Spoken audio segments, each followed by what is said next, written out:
पहले चरण में 1314 उम्मीदवारों की किस्मत ईवीएम में हुई कैद। 18 जिलों की 121 सीटों पर हुआ मतदान। बिहार में आंकड़ा हुआ 60% के पार। रिकॉर्ड तोड़ वोटिंग का अनुमान, सत्ता को फायदा या विपक्ष को होगा नुकसान। बिहार चुनाव 2025 के पहले चरण के लिए वोटिंग खत्म हो चुकी है। 18 जिलों की 121 सीटों के लिए मतदान हुआ है। मैदान में उतरे 1314 उम्मीदवारों की किस्मत अब ईवीएम में कैद हो चुकी है। इस दौरान लगभग 64.66% मतदान हुआ है। चुनाव आयोग का कहना है कि इस बार पहले चरण में रिकॉर्ड तोड़ वोटिंग हुई है। इस चरण में कई बड़े बड़े दिग्गजों की किस्मत पर जनता ने फैसला कर दिया है। इसमें उप मुख्यमंत्री सम्राट चौधरी, महागठबंधन के मुखिया तेजस्वी यादव, महुआ से उम्मीदवार तेज प्रताप यादव, विजय कुमार सिन्हा जो डिप्टी सीएम है, खेसारी लाल यादव छपरा से, मैथिली ठाकुर अलीनगर से, बाहुबली अनंत सिंह मोकामा से, जबकि ओसामा शादाब मैदान में थे। तो चलिए आपको इस वीडियो में विस्तार से वोटिंग के बारे में दिखाएंगे और बताएंगे कि ज्यादा मतदान का मतलब सरकार का समर्थन या फिर बदलाव होगा। नमस्कार, आप देख रहे हैं जनसत्ता, मैं हूं शुभम गर्ग। बिहार चुनाव के पहले फेज में सुबह 6 बजे से शाम के 6 बजे तक हुई वोटिंग में 64.66% वोटिंग हुई है। सबसे ज़्यादा मतदान की बात करें तो कल्याणपुर में लगभग 71.62%, बेगूसराय में 67.32%, शेखपुरा में 53 या कहें 52.36% वोटिंग हुई है। वहीं बांकीपुरा में सबसे कम 40% के करीब मतदान हुआ है। किस सीट में कितना फीसदी मतदान हुआ है, जो हॉट सीटें हैं, अगर उनकी बात की जाए तो उसमें पहला नाम आता है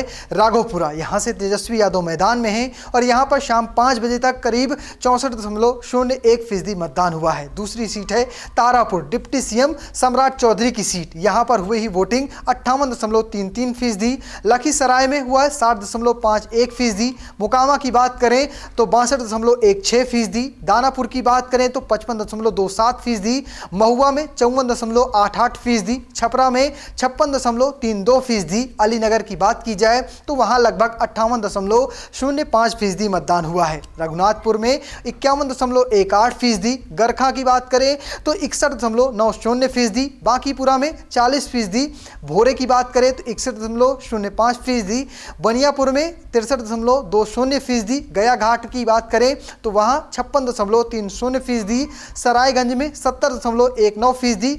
गौड़ा बौराम में 50.80%। कल्याणपुर की बात की जाए तो 71.62%। जाले में 58.68%। मधेपुरा में 65.12%। सहरसा की बात करें तो वहां पर 67.03%। अगर बात करें परबत्ता की तो वहाँ 56.93% और मुंगेर में 49.84% मतदान हुआ है। बिहार के पहले चरण के मतदान के बाद मुख्य निर्वाचन अधिकारी विनोद कुमार गुंजाल ने क्या कुछ कहा, चलिए आपको पहले वो दिखा देते हैं। बिहार विधानसभा निर्वाचन के लिए प्रथम चरण के जो मतदान है वो सफलतापूर्वक संपन्न हुआ है।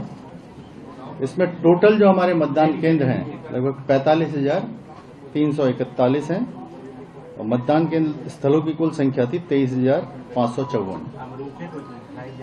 और अभी तक जो हमारे पास जो 45,341 बूथ हैं, इसमें से चूंकि अभी भी कुछ जगह वोटिंग चल रही है और कुछ जगह हम लोग डाटा अपडेट कर रहे हैं प्रेजाइडिंग ऑफिसर्स, तो 41,943 इतने का डाटा अपडेट हुआ है। इसके अनुसार 64.46% अभी मतदान का आंकड़ा है। ये अनंतिम है। अभी हम लोग 1 घंटे बाद जब फाइनल हो जाएगा, प्रेस नोट जारी करेंगे तो उसमें 64.46% है, जो अभी 45,341 में से 41,943 का अपडेट डाटा प्राप्त हुआ है उसके हिसाब से। तो ये कुछ परसेंटेज 1-2% उसमें ऊपर नीचे हो सकता है। जो फाइनल प्रेस नोट हम लोग 1 घंटे बाद जारी करेंगे सब अपडेट होने के बाद, तो उसमें डाटा आप लोगों को मिल जाएगा। इस प्रथम चरण में जो टोटल मतदाताओं की संख्या थी वो 3,75,00,000 थी, जिसमें पुरुष लगभग 1,98,00,000 और महिला मतदाता 1,76,00,000 थी। और महिला मतदाताओं की भागीदारी इसमें बहुत अच्छी रही है। हम लोग यहाँ से भी लगातार वेबकास्टिंग जो कंट्रोल रूम है, कंट्रोल एंड कमांड सेंटर है, यहाँ से हम लोग देख रहे थे तो महिला मतदाताओं की भागीदारी बहुत अच्छी रही है। इसमें 85 वर्ष से अधिक आयु के मतदाता हैं, जो लगभग 2 लाख के आसपास थे। इसमें से जितने भी मतदान केंद्र थे उसमें से शहरी क्षेत्रों में लगभग 8,608 मतदान केंद्र थे और ग्रामीण क्षेत्र में 36,733 मतदान केंद्र थे। निर्वाचन लड़ने वाले जो कुल उम्मीदवार इस प्रथम चरण में 1314 थे, जिसमें 1192 पुरुष और 122 महिला उम्मीदवार हैं। ईवीएम और वीवीपैट जो इस प्रथम चरण में प्रयोग किए गए, इसमें बैलेट यूनिट जो प्रयोग हुए 47,263, कंट्रोल यूनिट 45,341 और वीवीपैट 45,341। इसमें जो मॉक पोल के दौरान ईवीएम बदलने की जरूरत पड़ी हम लोगों को, तो उसमें 385 बैलेट यूनिट, कंट्रोल यूनिट 421 और वीवीपैट 847। और वास्तविक मतदान के दौरान बैलेट यूनिट 165, कंट्रोल यूनिट 159 और वीवीपैट 480। फाइनल डाटा इसका प्रेस नोट में आएगा। और यह जो इस बार जो ईवीएम बदलने की जरूरत पड़ी है, तो इसको हम लोग अगर कंपेयर करें बिहार विधानसभा निर्वाचन जो 2020 में परिवर्तन हुआ, ये ईवीएम चेंज करने की जरूरत पड़ी थी, तो बैलेट यूनिट अभी प्रथम चरण में हम लोग 1.21% बदलने की आवश्यकता पड़ी थी, जबकि विधानसभा 2020 में 1.87% ईवीएम जो है बैलेट यूनिट बदले गए थे। इस चुनाव में इस चरण में 1.34% कंट्रोल यूनिट बदले गए, जबकि 2020 में ये 1.77% था। और वीवीपैट 2.92% इस बार बदलने की आवश्यकता पड़ी, जबकि 2020 में 4.97% बदले गए। मतलब इस बार ईवीएम्स कम बदलने की आवश्यकता हम लोगों को पड़ी थी। इस चरण में सामान्य प्रेक्षक थे, जो जनरल ऑब्जर्वर होते हैं, वो लगभग कुल 121 की संख्या थी और एक्सपेंडिचर ऑब्जर्वर्स 33। फिलहाल बिहार के चुनाव अधिकारी ने किस तरह से मतदान हुआ, कितने फीसदी मतदान हुआ, कितनी ईवीएम बदली गई, ये सारी जानकारी उन्होंने इस प्रेस कॉन्फ्रेंस में दे दी है। अब अगले सेगमेंट में बढ़ते हैं, वो है कि मतदान का बढ़ना क्या सत्ताधारी दल का विरोध।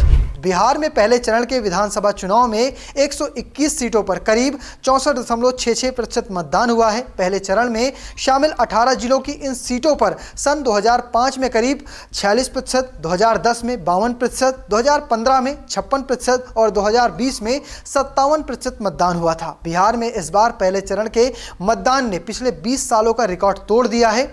आमतौर पर माना जाता है कि जब चुनाव में मतदान बढ़ जाए तो ये सत्ताधारी या कहें सत्ता की जो पार्टी है उसका खिलाफ होता है। माना जाता है कि ज़्यादा वोटिंग का मतलब है एंटी इनकम्बेंसी फैक्टर हावी, यानी सत्ता में मौजूद पार्टी से नाराजगी के कारण ज़्यादा वोट डाले जाते हैं। सिर्फ 1-2% वोट ज़्यादा होने से कह सकते हैं चुनाव के नतीजे बदल जाते हैं। और इस बार यह आंकड़ा 1-2 नहीं 5 या कहें 10 के करीब पहुंच चुका है। डिप्टी सीएम विजय कुमार की आरजेडी एमएलसी से झड़प। ये तो बात हो गई चुनाव की। आज दिन में बिहार के लखीसराय में मतदान के बीच एक बड़ा हंगामा हुआ। उप मुख्यमंत्री और बीजेपी उम्मीदवार विजय कुमार सिन्हा की गाड़ी पर आरजेडी समर्थकों ने पथराव किया और गोबर फेंका। इसके बाद नवादिवावा में आरजेडी एमएलसी अजय कुमार सिंह से उनकी तीखी बहस हुई। विजय कुमार सिन्हा ने अजय सिंह पर शराब पीने का आरोप लगाया। पुलिस मौके पर पहुंचकर मामला एक हालात पर काबू पाई है। तो फिलहाल ये थी दिन भर से बिहार से जुड़ी हमारी रिपोर्ट। आपको कैसी लगी कमेंट बॉक्स में लिखिएगा, और क्या लगता है इस बार सत्ता बदलेगी या फिर रिपीट होगी, कमेंट बॉक्स में लिखकर बताना और चैनल को सब्सक्राइब करना बिल्कुल मत भूलना।